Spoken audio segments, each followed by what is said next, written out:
जनवरी के बाद फरवरी आती है, तो जनवरी के बाद फरवरी आती है। किसी व्यक्ति ने कहा नहीं, फरवरी के बाद जनवरी आती है। उसकी भी बात आंशिक रूप से सत्य है। क्यों? बोले फरवरी के बाद फिर मार्च, अप्रैल, मई, जून, जुलाई, अगस्त, सितंबर, अक्टूबर, नवंबर, दिसंबर जब खत्म होगा तो फिर जनवरी आएगी कि नहीं आएगी? आएगी। उसकी भी बात सत्य है, आंशिक सत्य है और व्यवहारिक तर्क संगत भी है।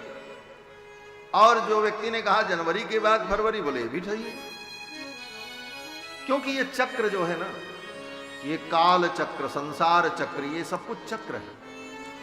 इसीलिए इसको बार बार शास्त्रों में संसार चक्र कहा जाता है। चक्र का मतलब गोल, और चक्र में जो हिस्सा नीचे रहता है वो कुछ देर बाद ऊपर चला जाता, ऊपर वाला नीचे आ जाता, फिर वही नीचे वाला ऊपर चला जाता, ऊपर वाला नीचे चला आता, और सब ऊपर नीचे होते रहते हैं। इसी का नाम चक्र है। अब कोई कहे रात के बाद दिन होता है कि दिन के बाद रात होती है, कैसे सिद्ध करो? सामने वाला कहेगा नहीं, रात के बाद दिन होता है, और उसने कहा नहीं नहीं, दिन के बाद रात होती है। बात दोनों सत्य है। साइकिल के पहिए में कौन सी तीली पहली है, इसका निर्णय कौन करेगा? बोले जहां से गिनो वो पहली, जहां खत्म हो जाए वो अंतिम। सब पहली है, सब अंतिम, जहां से आप गिन लो। इसी प्रकार ये काल चक्र अनादिकाल से ऐसे ही चल रहा है, और इस काल चक्र में सारी घटनाएं यथा पूर्वम अकल्पयत, जैसे पहले हुआ वैसे बाद में होता रहे। इस रहस्य को न जानने वाले आज के इतिहासकार ईसा मसीह का खूंटा गाड़ करके इतिहास लिखने बैठते हैं। तो क्या लिखते हैं? बोले ईसा से इतने साल पहले, ईसा से इतने साल बाद, बस। इसके आगे उनके पास कोई न पैमाना है न फार्मूला है। उसके आगे की काल गणना भी उनके पास नहीं। ज्यादा से ज्यादा क्या बताएंगे? बोले ये बताएंगे ईसा से 500, ईसा से 700 साल पहले, ईसा से 200 वर्ष बाद, बस उसी में घूमते रहना उनको। लेकिन हमारे यहां ऋषि मुनियों ने इस काल की अनंतता को अनुभव किया और उसी हिसाब से सब कुछ वर्णन किया। सब कुछ अनंत है, सब कुछ अनादि है, और सब यथा पूर्व मकल्पयत, पिछले कल्प में जैसे था उसी प्रकार इस कल्प में भी सब कुछ वैसा है, और ऐसे ही सृष्टि चलती रहती है। तो भगवान के अनेक अवतारों में कौन अवतार पहले कौन बाद में, इसका क्रम केवल समझने के लिए कहा जाता है। क्रम बता रहे हैं। भगवान का पहला अवतार सनकादिकों के रूप, दूसरा अवतार वराह के रूप में, तीसरा अवतार भगवान का देवर्षि नारद के रूप में, चौथा अवतार भगवान का नर नारायण के रूप में, जिनको बद्री नारायण भगवान कहते हैं, पांचवां अवतार भगवान का कपिल मुनि के रूप में, छठवां अवतार भगवान का दत्तात्रेय के रूप में, सातवां अवतार भगवान का यज्ञ पुरुष के रूप में, आठवां अवतार भगवान का ऋषभदेव के रूप में, नौवां अवतार भगवान का पृथु के रूप में, 10वां अवतार भगवान का मत्स्यावतार, 11वां अवतार भगवान का कच्छपावतार, 12वां अवतार भगवान का धन्वंतरी अवतार, 13वां अवतार भगवान का मोहिनी अवतार, और 14वां अवतार भगवान का नरसिम्हावतार, और 15वां अवतार भगवान का वामनावतार, और 16वां अवतार श्री परशुराम जी महाराज के रूप में, और 17वां अवतार भगवान का वेद व्यास के रूप में, और 18वां अवतार भगवान का अयोध्या में हुआ श्री राम रूप में। नरदेवत्वमापन्न सुरकार्य चिकीर्षया, भगवान का 18वां अवतार अयोध्या में श्री रघुनंदन के रूप में हो। और अब तो समय नजदीक आ गया है।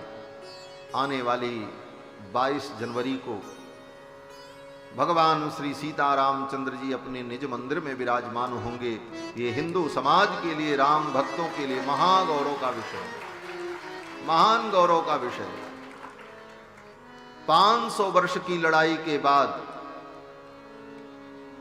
लगभग 5 लाख लोगों ने अपने प्राणों की आहुति दी 500 वर्षों में, तब वो मंदिर हमें प्राप्त हुआ।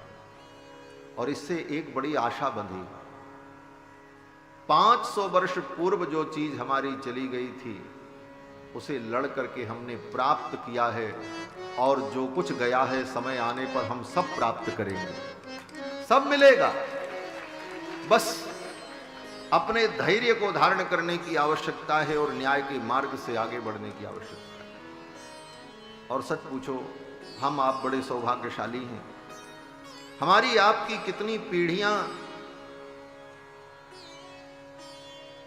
इस आशा में दुनिया से चली गई कि कभी राम मंदिर बनेगा और राम जी मंदिर में विराजमान होंगे, हम दर्शन करेंगे, नहीं देख पाए। लेकिन हम आप बड़े सौभाग्यशाली हैं कि अपनी इन आंखों से देखेंगे, अपने जीवन में इस दृश्य को हम आप देखेंगे। ये हमारा आपका सौभाग्य है। निश्चित रूप से हम आप पुण्यात्मा हैं, इस महामहोत्सव के हम आप सभी साक्षी बन रहे हैं, आने वाली पीढ़ियों को बताएंगे। और आने वाली 22 तारीख को भगवान का प्राण प्रतिष्ठा महोत्सव होगा। देश के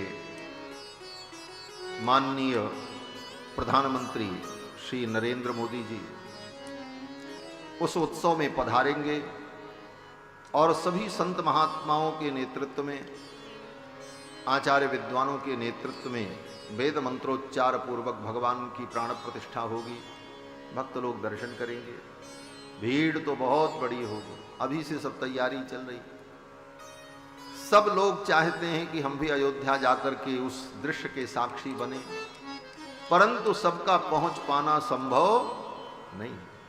इसलिए अपने अपने घर में ही उस दिन सब लोग भगवान की पूजा करो।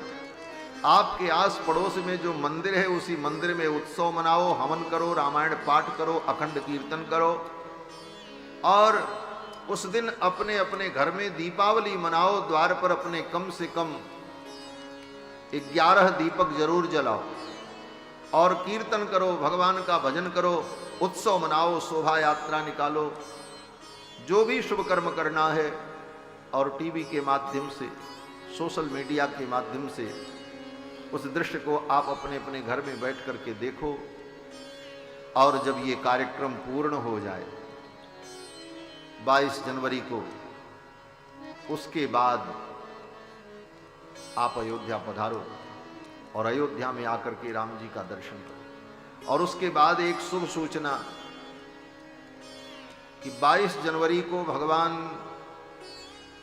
मंदिर में विराजमान होंगे। उसके बाद अगले महीने 22 फरवरी से लेकर 9 मार्च तक अयोध्या धाम में सरयू जी के मध्य में, सरयू के पुलिन में, जैसे प्रयाग में कुंभ लगता है गंगा जी के बीच में, रेत में, बालू में, उसी प्रकार अयोध्या में सरयू जी के मध्य में 22 जनवरी से लेकर 9 मार्च तक, 22 फरवरी से लेकर 9 मार्च तक लक्ष चंडी यज्ञ का आयोजन है। बड़ा विशाल यज्ञ, 1 लाख दुर्गा सप्तशती का पाठ होगा, लक्ष गणपति यज्ञ भी होगा, साथ में श्री राम महायज्ञ होगा और उसी के साथ में चातुर्मास्य श्रौत यज्ञ होगा और बड़े बड़े विद्वानों का प्रवचन और सम्मेलन।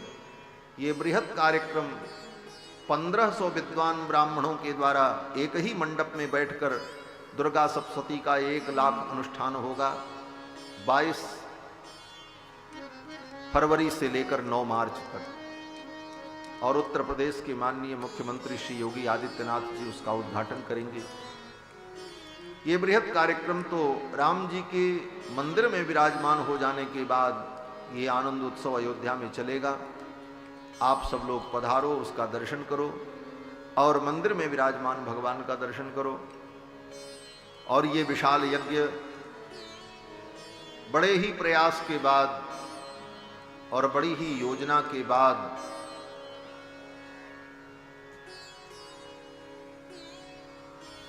सफल होगा, इसके लिए बड़ी तैयारी की आवश्यकता, अभी से तैयारियां चल रही हैं। तो राम जी के मंदिर में विराजमान हो जाने के बाद आप लोग पधार कर अयोध्या में रामलला का दर्शन जरूर करें और यज्ञ नारायण भगवान का दर्शन